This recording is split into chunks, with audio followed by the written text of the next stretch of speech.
My mother unscrewed my daughter's name from the family tree, while my daughter was standing right under it, holding a paper cup of lemonade with both hands. I heard the little metal tag hit the folding table before I understood what I was seeing. It made a thin, cheap sound, nothing like the big, important ceremony my mother had promised all spring. My daughter, Iris, looked up at the painted oak tree on the barn wall, then at the empty spot where her name had been. She was 6 years old, wearing the yellow dress she had picked because my mother had said yellow looked happy in family photos. "Mom," I said, and my voice came out too low. "Put it back." The barn went quiet in that way family gatherings do when everybody pretends not to hear the one thing everybody heard. My cousins were setting out potato salad. My brother Ben was stacking paper plates. The photographer from the county paper was outside, getting a picture of the old Kessler apple sign by the road. In half an hour, my mother was supposed to unveil the finished Kessler family wall for the town heritage weekend. My mother kept the tiny screwdriver in her hand. She did not look at Iris. "Molly, not now." "Yes, now." Iris took one step closer to me, careful not to spill. That broke something in me faster than if she had cried.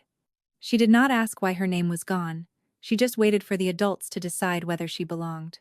My mother finally faced me. Elaine Kessler had been smiling for churches, schools, and county committees for 40 years. She could smile through a power outage, a funeral buffet, and a tax audit.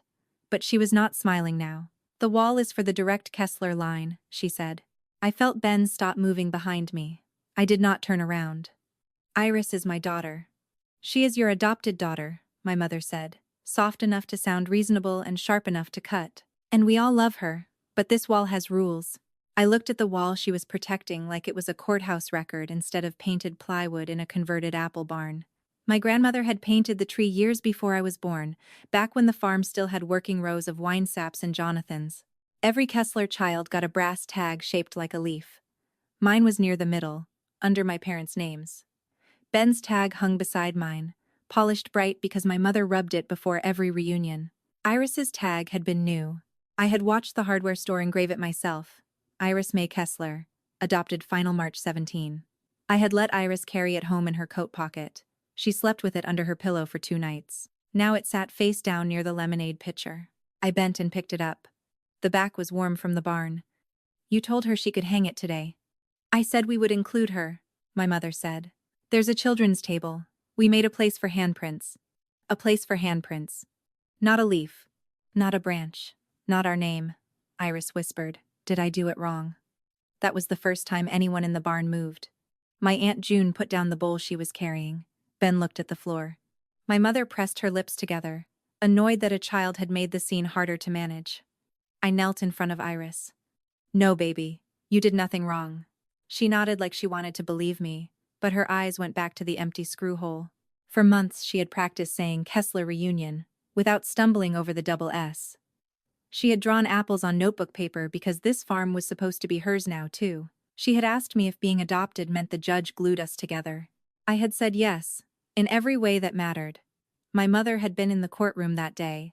She had worn pearls and cried into a tissue when the judge let Iris bang the gavel. Afterward, in the parking lot, she had kissed Iris on the forehead and said, "Welcome home, sweetheart."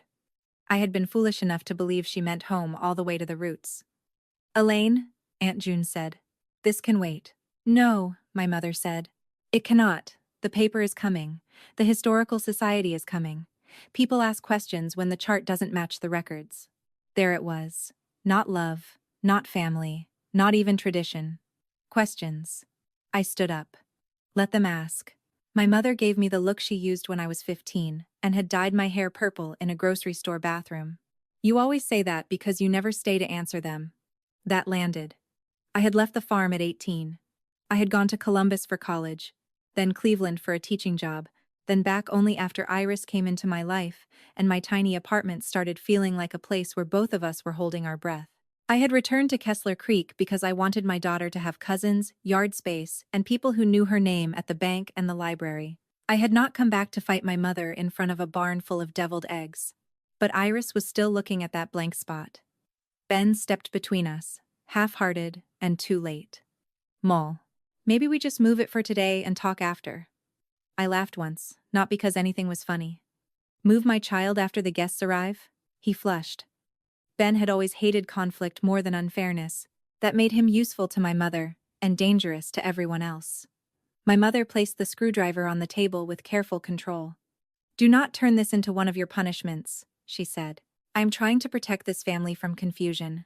Iris looked up at her. Am I the confusion? My mother reached for the brass leaf in my hand as if removing it from sight would remove the question too. Iris moved before I did. She closed both fists around the leaf and held it against her chest like something alive. The barn went quiet in that special family way, where everyone pretended to study the pies, the cider cups, the old photographs, anything except the 6-year-old being taught she could be loved in private and erased in public. I put one hand on Iris's shoulder and looked at my mother. Do not touch her again, I said. Elaine's face tightened, but she did not raise her voice. That was one of her gifts. She could make cruelty sound like table manners. Molly, guests will be here any minute. This is not the time to make a scene. Behind her, the painted tree spread across the whitewashed wall, wide and green and cheerful, with one raw little screw hole where Iris's name had been. The hole looked tiny until you knew what had been taken from it. Then it was the only thing in the room. Ben stepped between us with his palms half raised. Can we just take a breath? He asked. Mom, back up. Molly, maybe we let Iris go do the handprints for now. And after the weekend? He stopped because I looked at him. He had always been good at hearing himself too late. Iris leaned against my leg, still holding the leaf, and whispered, I don't want handprints if my name is wrong. That sentence did what my anger had not done. It made Aunt June set down the stack of napkins she had been folding. She crossed the barn slowly, wiping her hands on her jeans, and knelt in front of Iris. Your name is not wrong, sweetheart, she said. Not one letter of it. Iris did not look convinced. She looked from Aunt June to the empty place on the wall, and I saw her trying to decide which adult had the power to make words true. Elaine glanced toward the big sliding doors. Through the crack between them, I could see the first cars easing onto the gravel. The county paper was early. The woman from the Historical Society was early. A few neighbors were early because Kesslers were expected to have coffee ready before the invitation time. My mother saw them too, and for the first time that morning, her control slipped into panic. Molly, she said, low and sharp, if you love that child, you will not drag her through a family disagreement in front of strangers. It was a clever sentence. It tried to make protection look like silence. I almost answered hard, but Iris's fingers were trembling around the brass leaf, and I had to choose the child in front of me over the fight I wanted. I bent down until my face was level with hers. Iris, Aunt June is going to take you outside for a minute.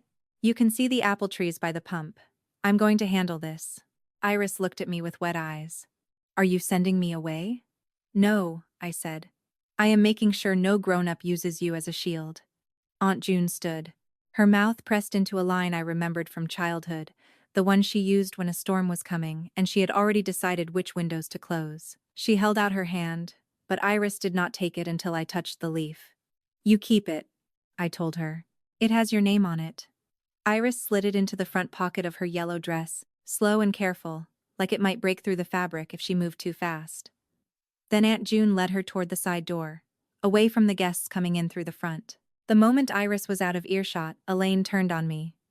You have two choices, she said. You can help me get through this ceremony gracefully, or you can leave before anyone asks why your daughter is crying.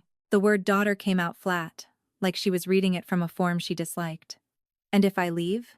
I asked. Then you explain to Iris why you took her from a room full of people who came to celebrate her family.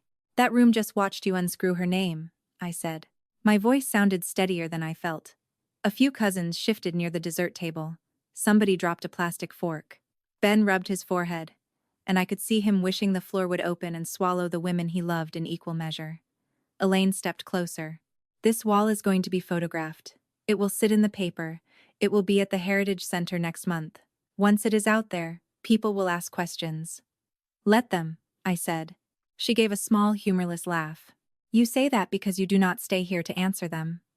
There it was, the old charge under the new one.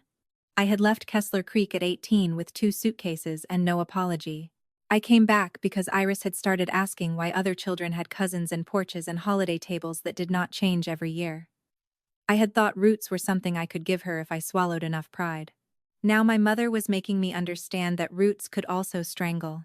Ben moved closer, lowering his voice like volume was the problem. Molly, Mom is worried, people will be confused. That's all. I looked at my brother, and for a second I saw him at 12, hiding a broken window behind a hay bale, because he was more afraid of Elaine's disappointment than the truth. Ben, Iris is 6. She is not a confusing footnote. His eyes flinched. That was the closest he came to agreeing. Before Elaine could answer, the front doors rolled wider, and cold daylight spilled across the barn floor. Mrs. Haddam from the Historical Society came in with a canvas tote and a polite smile. Behind her was a young photographer I did not know, already scanning the painted wall. Elaine changed herself in one breath. Her shoulders softened. Her mouth warmed. "Welcome, welcome," she called, moving toward them. "We're just putting on the finishing touches." The family exhaled as if my mother had saved them. That exhale hurt more than Elaine's words. It told me how badly everyone wanted the day to go back to pretty. I stood near the wall with the tiny screwdriver still on the ledge beneath the tree, and I understood that if I shouted, they would remember the shouting. If I cried, they would remember the crying. If I left, Elaine would fill the empty space with a version of the story that sounded generous. Mrs. Haddam came closer, peering at the painted branches. "Oh, this is even lovelier than I expected. Your grandmother had such a hand." She touched the air near a cluster of names without touching the paint. "And are the newest leaves going up before the photograph?" Elaine answered too quickly. "Just 1 or 2 adjustments." The photographer lifted his camera, and I stepped into the space between the lens and the empty screw hole. Elaine's eyes flashed a warning. I ignored it. "The newest leaf is with Iris," I said. "She's outside for a minute." Mrs. Haddam smiled. "Iris, that's your little girl?" "My daughter," I said. I did not look away from my mother when I said it. Iris May Kessler. The name landed in the barn, plain and solid. It did not fix the wall, but it made the silence less useful. Mrs. Haddam's smile softened in a way I did not expect. "Pretty name," she said. "Tell her I'd like to meet her." Then she drifted toward the cider table, unaware that she had just stepped over the line Elaine was trying to draw. The photographer lowered his camera and checked a setting. Ben looked at me, then at the side door where Iris had gone. For one fragile second, I thought he might cross the room and stand beside me. Instead, he picked up a tray of cups and carried it nowhere important. I left the wall before I did something that would make Iris's day smaller. Outside, the air smelled like damp leaves and old apples. Aunt June and Iris stood by the pump at the edge of the orchard. Iris had one hand in her dress pocket. With the other, she was touching a low branch wrapped in pale tape. The tree looked odd there. One limb, a slightly different bark than the trunk. Aunt June saw me looking and said, "Your grandmother grafted that one after the hard freeze." Everybody thought the tree was done. Iris frowned up at the wrapped branch. "What does grafted mean?" Aunt June glanced at me before she answered. "It means a piece from one tree gets joined to another tree, and if people take care of it, it grows there for real." Iris studied the branch with the serious attention she gave lost bugs and library books. "Does the tree know it came from somewhere else?" she asked. Aunt June swallowed. I crouched beside Iris and said, "Maybe, but it still gets rain from these roots." Iris took the brass leaf out of her pocket and held it against the taped branch. "Then why can the tree do it and I can't?" No one had an answer clean enough for a child. The barn behind us filled with greeting voices and forced laughter. Inside, Elaine was turning our family into a photograph. Outside, my daughter was asking a tree for permission to belong. Aunt June looked toward the barn, then back at Iris. Something changed in her face. Not a big change, not a speech, just the end of her pretending she could stay gentle and neutral at the same time. "Iris," she said, "will you help me carry something?" Iris wiped her cheek with the heel of her hand. "What?" Aunt June pointed to the old packing shed near the orchard row. "There's a wooden step stool in there. Your great-grandmother used it when she painted the high branches on that wall. I think we're going to need it." I stood up slowly. "June." She met my eyes. "Don't ask me to watch this twice." Then she took Iris's hand, and the three of us walked to the shed while the photographer inside the barn asked everyone to gather near the family tree. The stool was dusty, paint splattered, and heavier than it looked. Iris insisted on carrying one side. When we turned back toward the barn, her brass leaf swung from her other hand, catching the afternoon light with every step. Elaine saw the step stool in my hands before she saw Iris, and her smile vanished so fast the photographer lowered his camera. The barn had gone from noisy to watchful in one breath. Cousins stood in their clean shirts under the painted branches. Mrs. Hedham held her clipboard against her chest. Ben was near the cider table with his hands half raised, like he had walked into the middle of a glass shop and did not know where to put himself. Iris held the brass leaf flat against her yellow dress. She was not crying anymore. That almost hurt worse. Her face had gone careful, the way children look when they have decided the adults are dangerous, and they need to move slowly. Aunt June came in behind us carrying the little screwdriver, not hidden, not waved around, just held plain between two fingers. I set the old stool under the painted tree, exactly below the empty screw hole. Elaine stepped toward me. "Molly, not now." I kept my voice low because Iris was beside my knee. "Yes, now." The photographer glanced at Elaine, then at me, waiting for the person in charge to become obvious. That had always been Elaine's gift. She could make a room hand her authority without asking, but the room did not move this time. Everyone could see the bare spot on the wall. Everyone could see the leaf in Iris's hands. No one needed a speech to understand what had happened. Elaine turned her public voice back on. "We're on a schedule. The light is right, and people have driven in. We can fix little details after the picture." Iris looked up at me when Elaine said little details. Her fingers closed around the brass leaf until her knuckles went pale. I wanted to answer Elaine with every ugly sentence I had swallowed since childhood, but that would have made Iris stand inside an adult war. So I crouched down and looked only at my daughter. "Do you want me to put it back? Or do you want to help me?" Iris looked at the painted branches above us. Then she looked at the old stool. It was high for her, with chipped blue paint on the bottom, wrung and dried flecks of my grandmother's green paint along one side. "Can I hold the screw?" she asked. "You can hold the screw," I said. That was when Ben finally moved. He crossed the open space fast, like he was trying to outrun his own hesitation. For one wild second I thought he was coming to help. Instead he stopped between me and Elaine and lowered his voice. "Molly, please. Let's not do it in front of everybody." I stood up slowly. She took it off in front of Iris. Ben's face tightened. He looked at Iris, then away. I know that was wrong." "Then move." He did not move. Not at first. Behind him, Elaine said, "Benjamin." It was only his name, but it landed like a leash.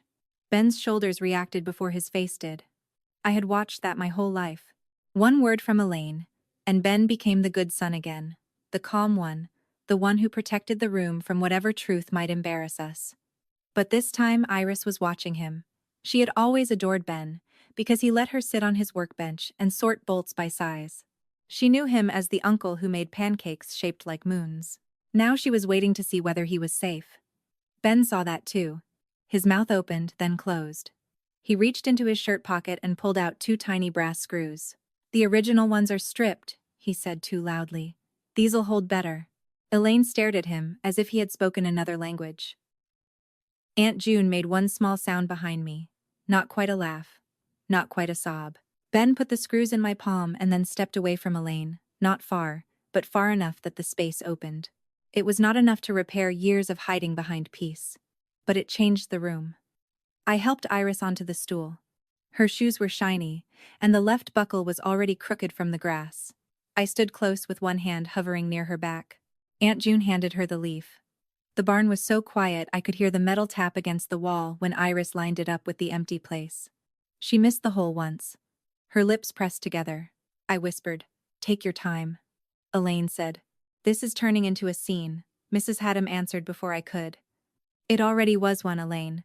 This part is just visible." Nobody clapped. Nobody gasped. That made it sharper. The sentence simply stayed there.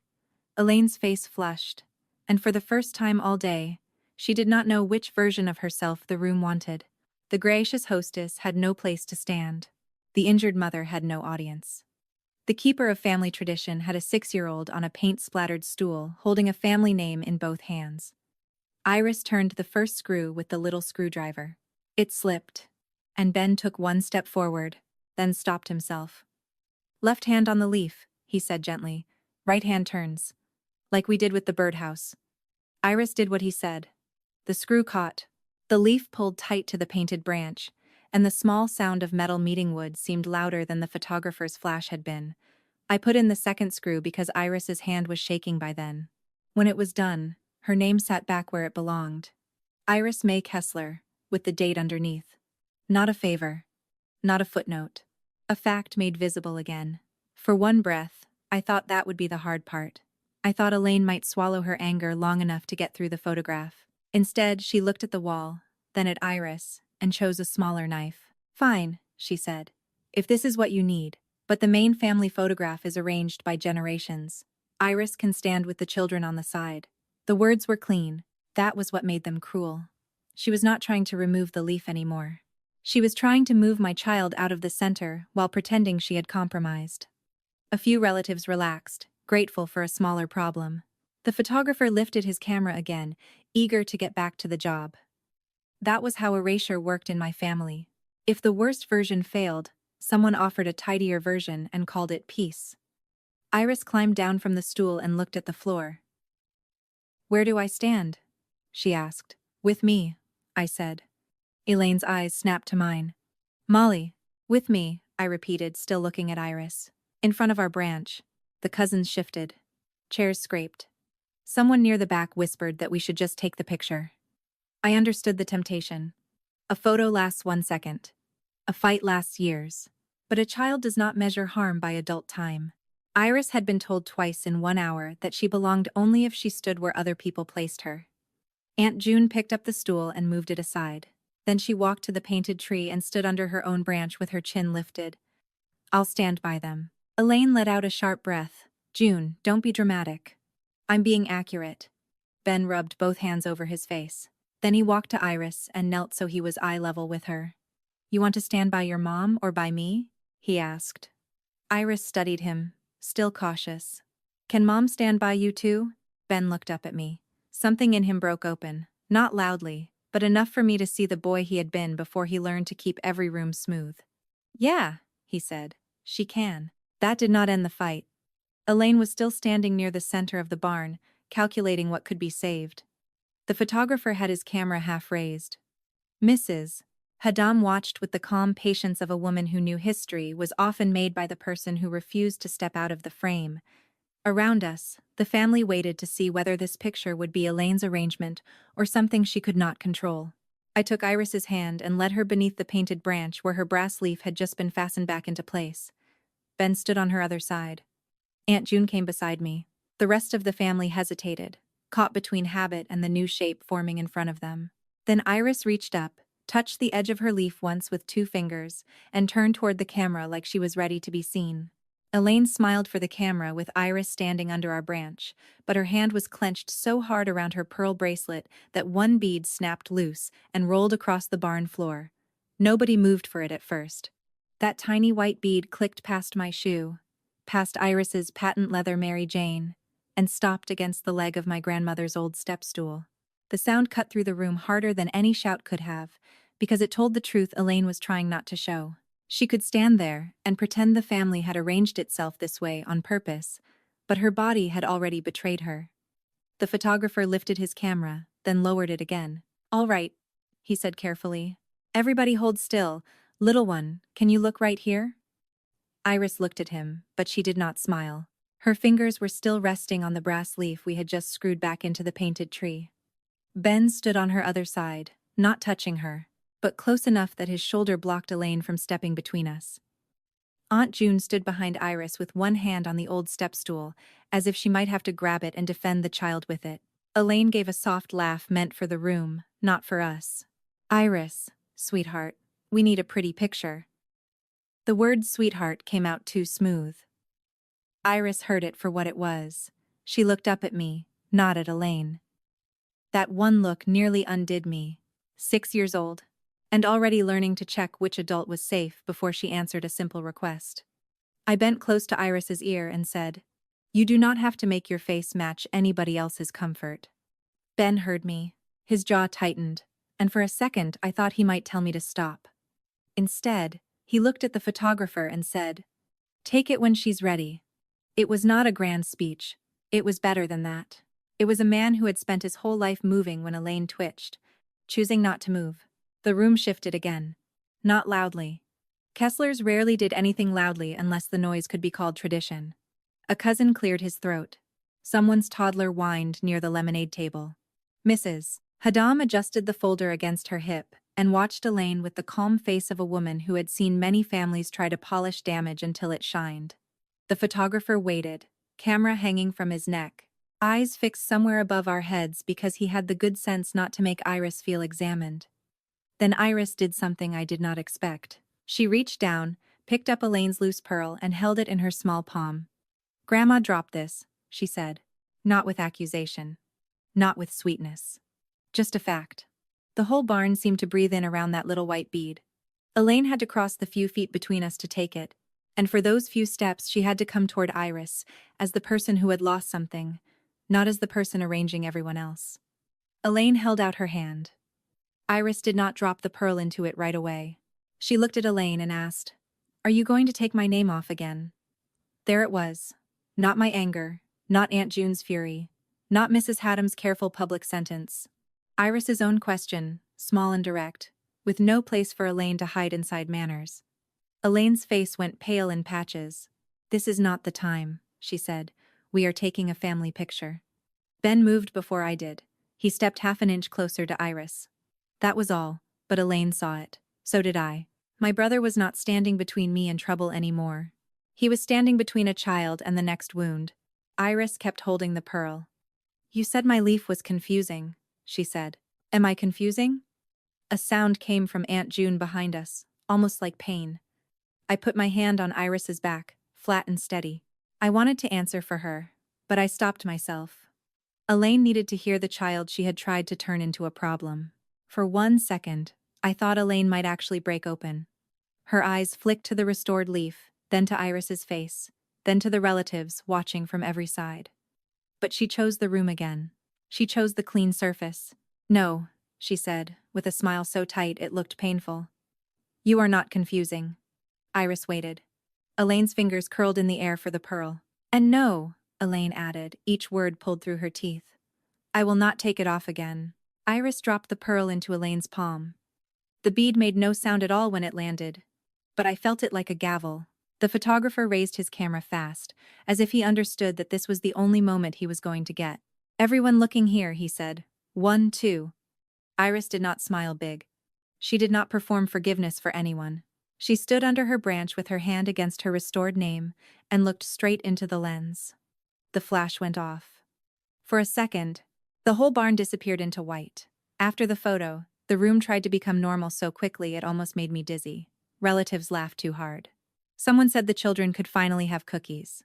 The older cousins moved toward the punch table as if sugar could cover what had happened.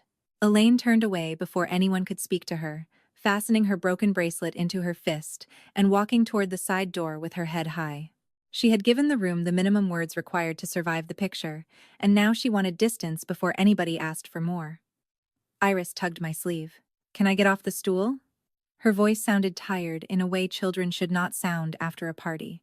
I helped her down, and she leaned against my leg with all her weight. Aunt June folded the stool and kept one hand on it. Ben crouched until he was level with Iris. He looked clumsy down there in his good shirt, his knees bent wrong, his face open and ashamed. "Iris," he said, "I should have stopped this sooner." Iris studied him. She did not rush to make him feel better, and I loved her for that. Ben swallowed and tried again. "I'm glad your leaf is back." Iris pointed to the painted tree. "You gave the screws." "I did," Ben said, "but you held it still." That got him the smallest change in her face. Not a smile. A door not fully closed. Mrs. Haddam came over then, not with ceremony, but with plain human respect. She looked at Iris first. "That was a strong question," she said. Iris leaned harder into me. Mrs. Haddam did not press her. She turned to me and said, "We have what we need for today." I knew she meant the heritage program, the photograph, the public part. But what I heard was that the room had seen enough. No one could pretend later that Iris had drifted into the scene by accident. Aunt June touched my elbow. "Take her outside before they start feeding her frosting and pretending that's an apology." That was the kindest thing anyone had said all day. I lifted Iris onto my hip even though she was getting too big for it, and she wrapped both arms around my neck. Her dress pocket pressed against my ribs, empty now, without the brass leaf. I felt the absence of it like relief and like fear.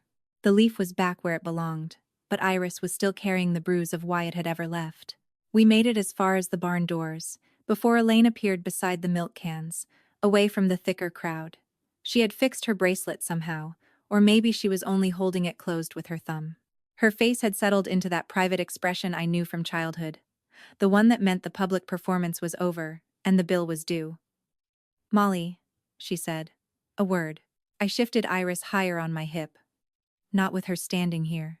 Elaine glanced at Iris, and the glance was quick, sharp, and full of blame. "You made a spectacle out of a misunderstanding." Ben had followed us at a distance, close enough to hear. I saw him stop near the doorway. Aunt June stopped too, still holding the old stool. Elaine noticed them both and lowered her voice. "If you leave today like this, do not expect me to explain you to this family again." There it was. Not an apology, not even denial. A warning dressed as exhaustion. Iris's arms tightened around my neck, and her cheek pressed against mine. Behind Elaine, the barn was full of relatives pretending not to listen, the painted tree visible over their shoulders with Iris's brass leaf catching one clean stripe of afternoon sun. I looked at my mother, and understood that the picture had been taken, but the real choice had only just arrived. Elaine's threat followed us out of the barn like a hand on the back of my neck, and Iris heard enough of it to stop walking. Aunt June stood beside the open door with her purse under one arm, and her mouth set flat, but she did not speak first.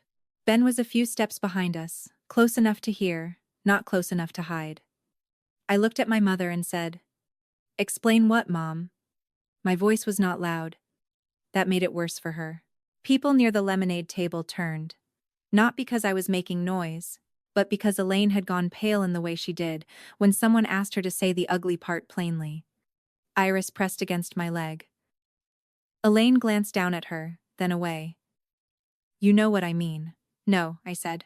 "I want you to say what you mean in front of my daughter." For 1 second, I thought Elaine might do it. I saw the sentence gather behind her teeth. Then she touched her bare wrist where the bracelet had snapped and chose a cleaner weapon. "I mean, you have taught that child to look for rejection in every room," she said. "And now she has found it." The words were soft enough that no one across the yard could accuse her of cruelty without admitting they had been listening. But Iris heard them. Her little hand opened, and I closed my palm beneath hers as if I could catch the damage before it hit the ground. Aunt June stepped in then, not between Elaine and me, but beside Iris. Iris didn't have to look very hard, she said. Her name was missing. Elaine's face pinched. "June, stay out of this." Aunt June gave one dry laugh. "I stayed out for 32 years too long." That hit my mother differently than anything I had said. It was not a public accusation.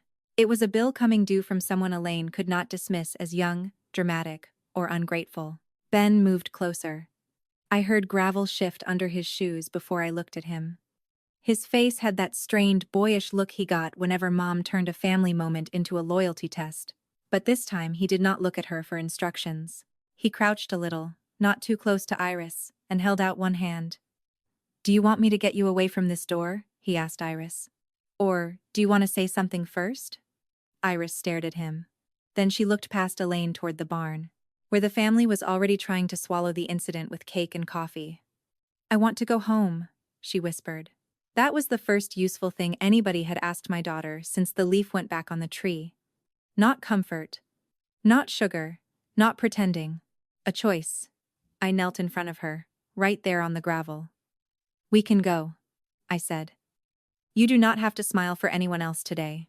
Her eyes filled, but she nodded like she was trying to be brave in a language adults had forced on her. Elaine heard me. "So that's it," she said. "You make your point, and leave everyone else to deal with the mess."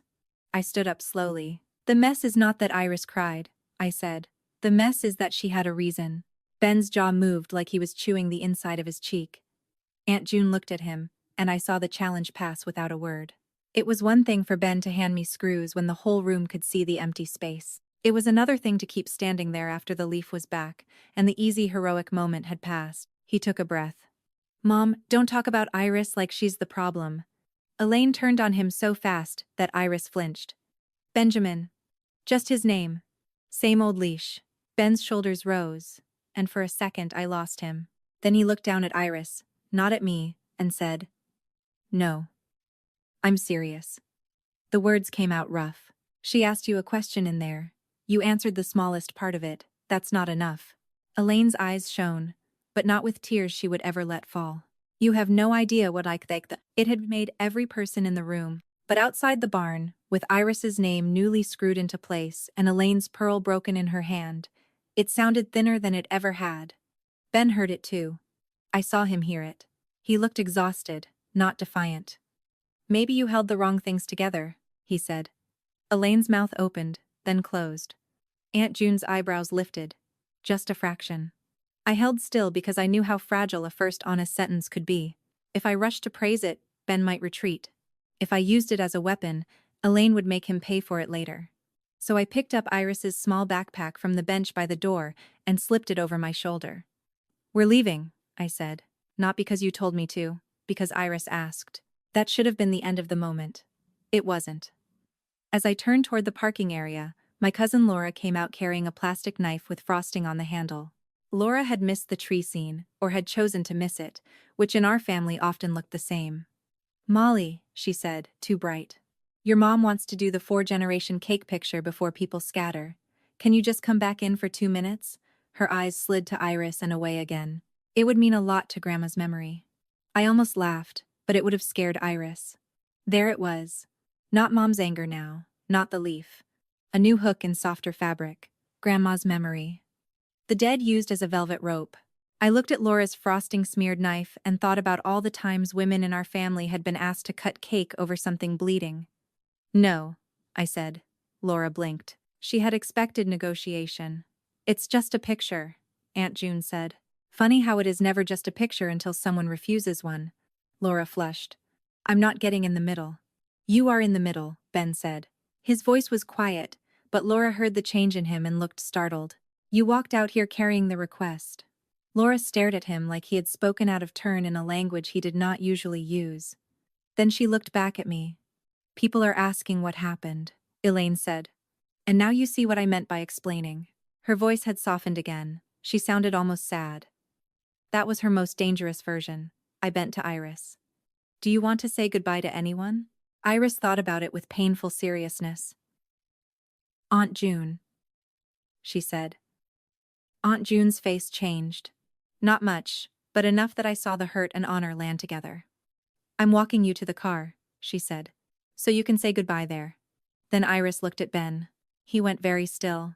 Uncle Ben too, she said, but her voice had a question in it now. Ben nodded once. I'm coming. Elaine made a small sound. Not a sob, not a word, a warning. Ben heard it and did not turn around. That mattered more than any speech he could have given. He walked beside us down the gravel path, carrying nothing but the weight of not obeying fast enough. Behind us, Laura went back into the barn with the clean version of our refusal forming on her face. Inside, the family would be hungry for a sentence that made them comfortable. Outside, Iris slipped her hand into mine and kept her eyes on the cars. We were halfway across the lot when Iris stopped again. Not because of Elaine this time, because the photographer's assistant was standing beside a folding table near the parking area, sorting envelopes into a cardboard box. On top of the box lay the fresh print from the family portrait, the one they had rushed through before everyone moved to cake. I saw it from a distance, first as color and posture. Then I saw my daughter under her branch, her hand raised to her own brass leaf, her face unsmiling and clear. Iris saw it too. She did not reach for it. She only stared. Ben looked at the photograph, then at me, and something like grief crossed his face. Aunt June put one hand on the old painted step stool she had carried out without anyone noticing.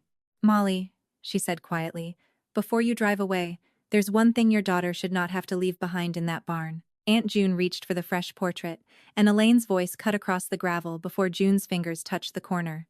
That picture stays with the family display. Everyone near the parking lot heard her. Iris froze with one hand on my car door, and I felt the old trap snap shut around us again. Elaine had not followed us out to say goodbye. She had followed the picture. Mrs. Haddam stood beside the folding table with the little printer still humming behind her. The new portrait lay face up in a clear sleeve, glossy and warm from the machine. Iris was right there in the front row, under her branch, her small palm flat against the brass leaf that had her name on it. She did not look happy in the photo. She looked present. That mattered more. Aunt June did not let go of the sleeve. "This one is for Molly," she said. Elaine walked closer with the broken pearl bracelet still hanging loose from one wrist. "No, June. The Heritage Program paid for those prints. They go in the archive box." Mrs. Haddam looked at Elaine over her glasses. "Families are welcome to take personal copies." "That is not a personal copy," Elaine said. "That is the official portrait." Ben had been standing behind Iris, quiet enough that I almost forgot he was there. Then he stepped beside his niece and said, "Mom, let her have the picture." Elaine turned on him so fast that Iris pressed her shoulder into my leg. "Benjamin, don't start." That was the first time I heard my brother answer our mother without shrinking his voice. "I'm not starting anything. I'm ending my part in it."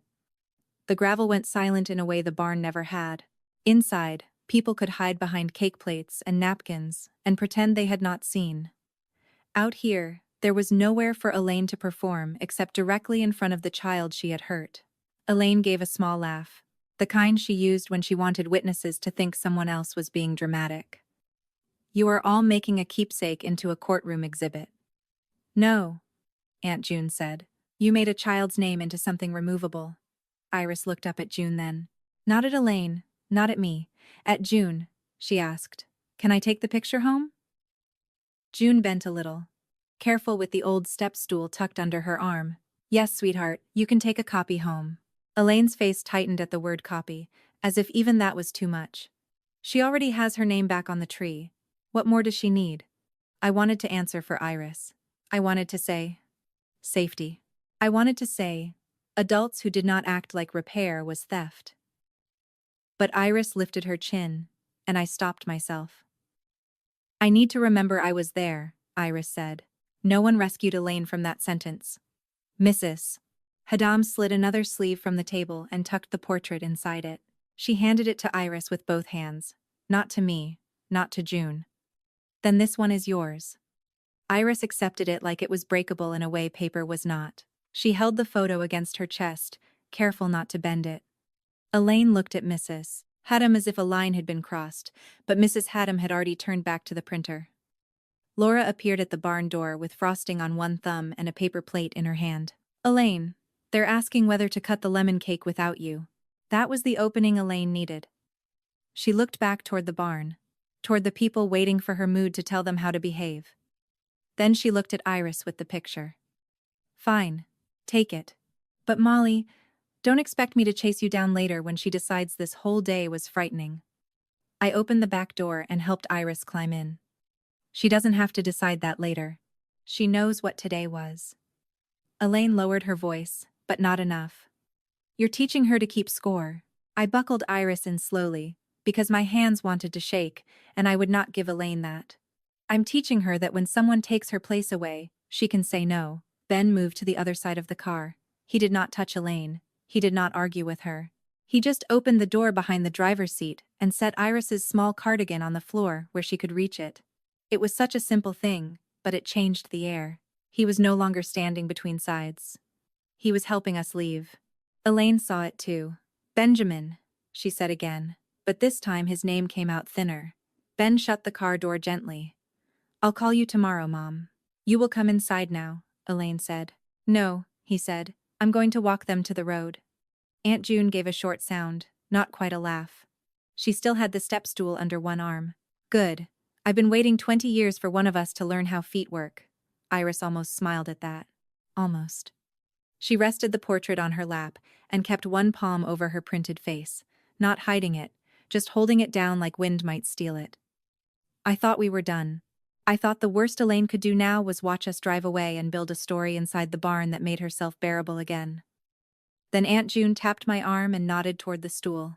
"This is the other thing." Elaine's eyes snapped to it. "Absolutely not." June did not raise her voice. "It was Mama's. It belongs in the barn. It belonged in Mama's kitchen before you decided everything with a family name had to be staged for visitors." Elaine stepped forward. "You are not giving that to Molly." "I'm not," June said. Then she opened the rear door again and looked at Iris. "Iris, this stool belonged to your great-grandmother. She kept it by the sink so the littlest ones could reach the counter. If you want it, I want you to have it." Iris looked from the stool to Elaine. "Will Grandma be mad?" Elaine answered before anyone else could. Grandma is standing right here. Iris flinched, and that did it. Ben reached for the stool, not to snatch it, not to make a scene, but to take its weight from June. I'll carry it. Elaine stared at him. You don't know what you're doing. Ben looked down at the worn wood.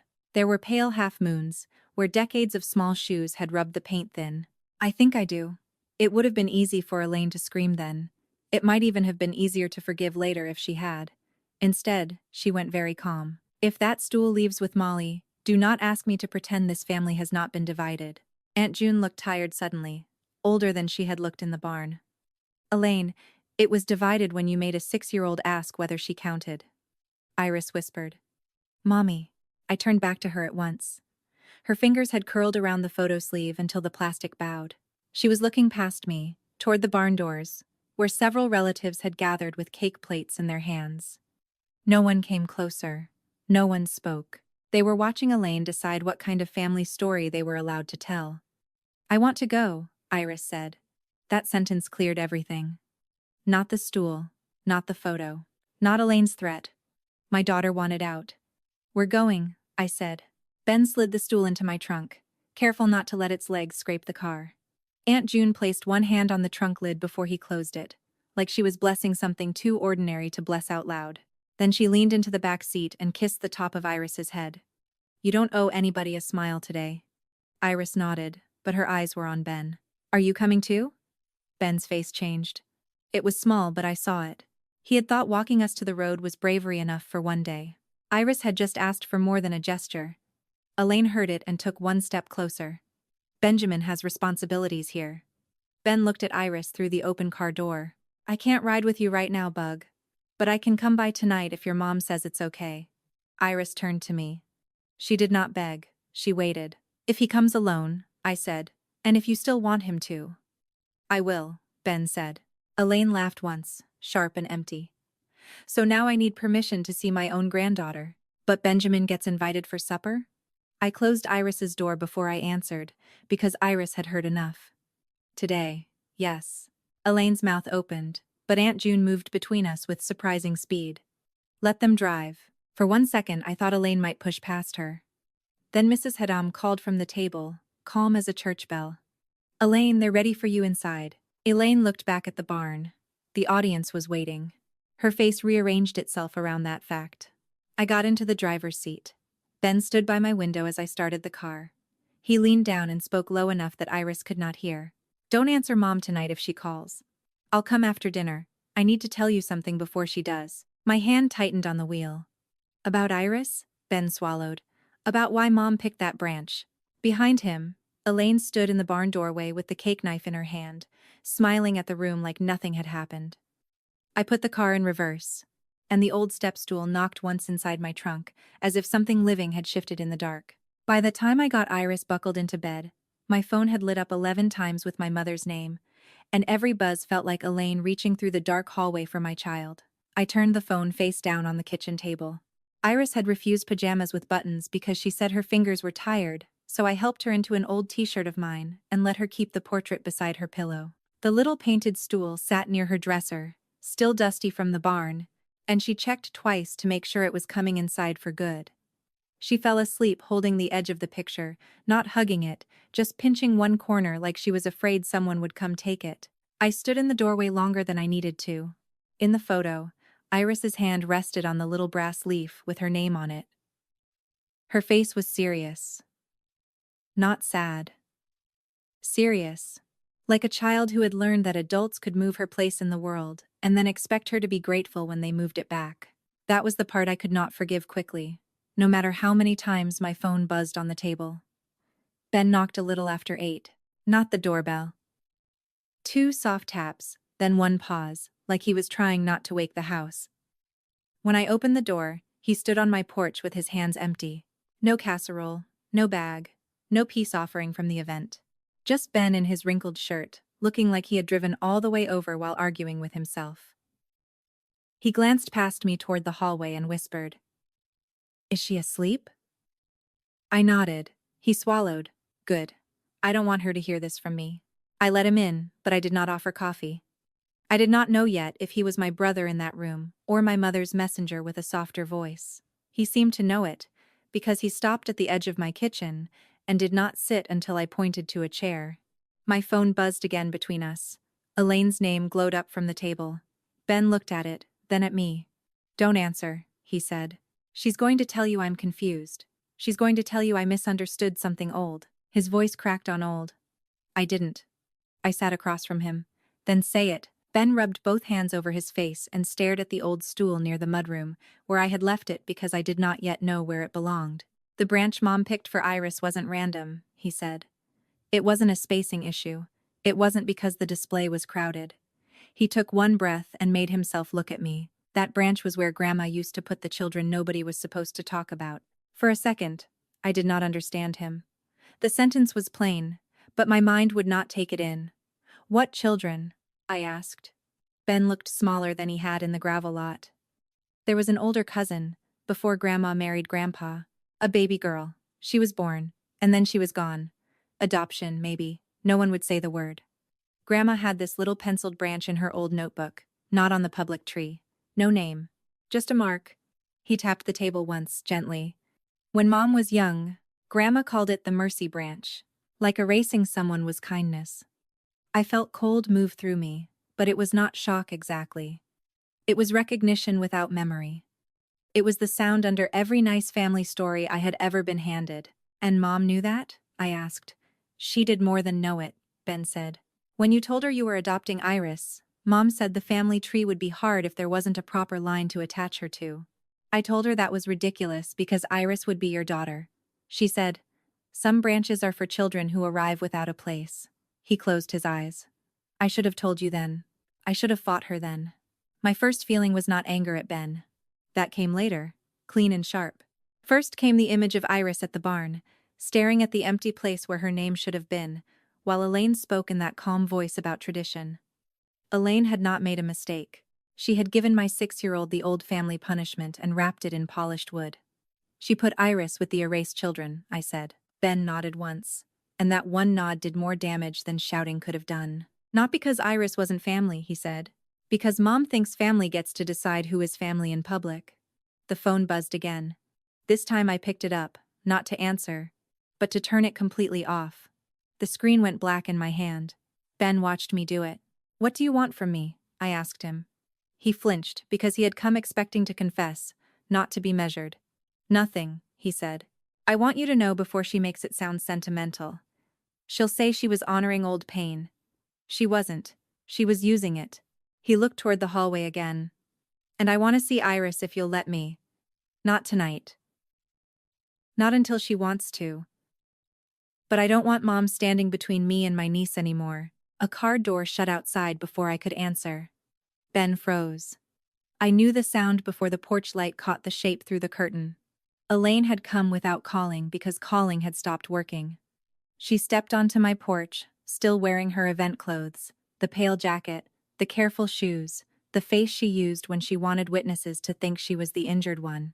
She saw Ben through the glass and her mouth tightened. Then she knocked once, hard enough to wake the house. I opened the door only as far as the chain allowed. Elaine looked at the gap like it was an insult she meant to remember. "Molly," she said too softly. "Open the door." Behind me, Ben stood up. I heard his chair scrape the floor. "No," I said. Elaine's eyes flicked past me to him. "Benjamin, go wait in the car." Ben did not move. That was the first change. Not his words. His stillness.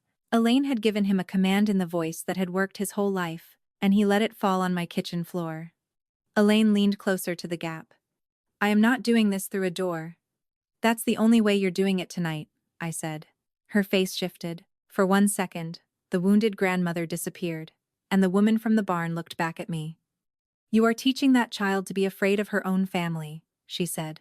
I kept my hand on the door. "No. I'm teaching her that family does not get to erase her and then call her fear disrespect." Elaine inhaled like I had slapped her. "After everything I did today to keep that day from being ruined." "You ruined it when you took her name down," Ben said from behind me. His voice was not loud, but Elaine heard him through the chain.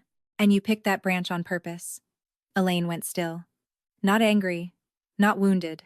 Still. That was when I knew Ben had told the truth. My mother's eyes moved from his face to mine, and for the first time that day, there was no public room for her to use as armor. "You don't understand what that branch meant," she said. "It was where children went when the family did not know how to hold the story." "Iris is not a story problem," I said. "She is my daughter." Elaine's mouth tightened. "And I welcomed her." "You welcomed her when the judge was watching," I said. "You erased her when the newspaper was coming." The sentence hung between us, plain and impossible to soften. Behind me, I heard a small sound in the hallway. My heart dropped. Iris stood there in my old t-shirt, hair loose on one side, the portrait pressed to her chest.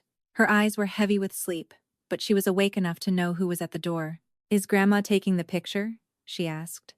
Elaine's face changed so fast it almost looked like pain. "No, sweetheart," she said. "Grandma just wants to talk." Iris did not step closer. She looked at me.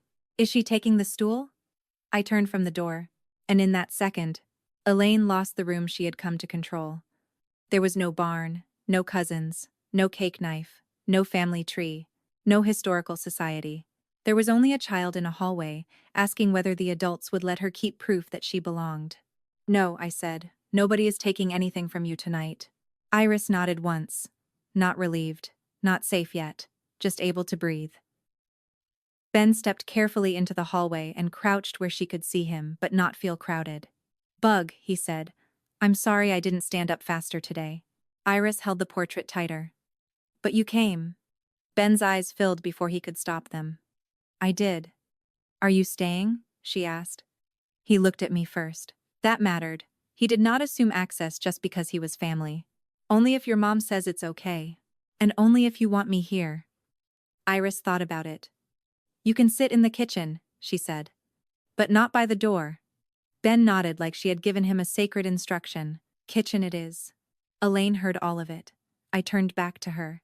The chain was still between us. Her eyes were wet now, but I had spent my life learning the difference between tears and change. "Molly," she said, "you cannot shut me out of my granddaughter's life over one mistake." "It was not one mistake," I said. "It was a pattern Iris was old enough to feel and too young to name." Elaine looked past me again, trying to catch Iris's eye. I moved enough to block the line. "You will not use her face to make yourself feel forgiven." Her chin lifted. "So what is this? Punishment?" "A boundary," I said. "You can write Iris an apology when you can say exactly what you did without blaming her, me, the newspaper, the family records, or Grandma's memory. Until then, you call me. You do not come here uninvited. You do not ask anyone else to carry messages to her. And you do not touch that family tree again unless her name stays where it is." For a moment, Elaine looked like she might argue. I saw every old weapon gather. My leaving home, my stubbornness, my tone, my failure to understand what she had carried. Then Ben stepped beside me, not in front of me, and said, "I'm going to the Heritage Center tomorrow. I'm giving Mrs. Haddam the correct adoption date, the correct spelling, and the story of the grafted branch. If this family is going to call itself history, it can stop hiding the children it embarrassed." Elaine stared at him. "You would humiliate me in public?" Ben's face folded with sadness, but he did not back down. "No," he said. "You keep confusing being seen with being humiliated." That was the sentence that finally emptied her. She looked smaller through the gap in the door, not harmless, not forgiven, but smaller than the voice she had used to run our family. Behind me, Iris yawned, one hand still on the portrait. "Mommy," she said, "I'm tired." I did not ask Elaine for permission. I did not ask Ben to soften it. I looked at my mother and said, "Good night." Then I closed the door. The click of the lock was quiet. It still sounded bigger than the barn had. Ben sat at the kitchen table like Iris had instructed, away from the door, while I walked her back to bed. She set the portrait on her nightstand this time, instead of under her hand. Then she pointed to the old stool. "Can it stay there?" "Yes," I said. "For good?" "For good." She looked at me for a long time, fighting sleep. Am I still on the tree when I'm not there? The question hurt, but it did not break me this time. I sat on the edge of her bed and brushed her hair away from her cheek. "Yes," I said. "You are still on the tree when you are here. You are still my daughter when people are looking. You are still my daughter when nobody is looking. Nothing about you is removable." Iris let out the smallest breath. "Okay," she whispered. Then she closed her eyes.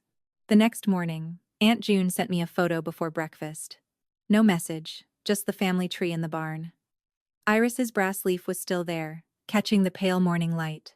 Under it, someone had placed the old print from the day before in a simple wooden frame. Not the polished official version Elaine wanted in the archive box. The real one. Iris under her branch, unsmiling. Present. Seen. A minute later, Ben texted me a second photo from the Heritage Center. Mrs. Haddam had added a small card beneath the display. Iris May Kessler, adopted final March 17, restored by her own hand during the Kessler Heritage Weekend. I stared at the word restored until my eyes blurred. It did not fix everything. It did not turn my mother into a safe person overnight. It did not give Iris back the morning she had spent wondering if she was the confusion.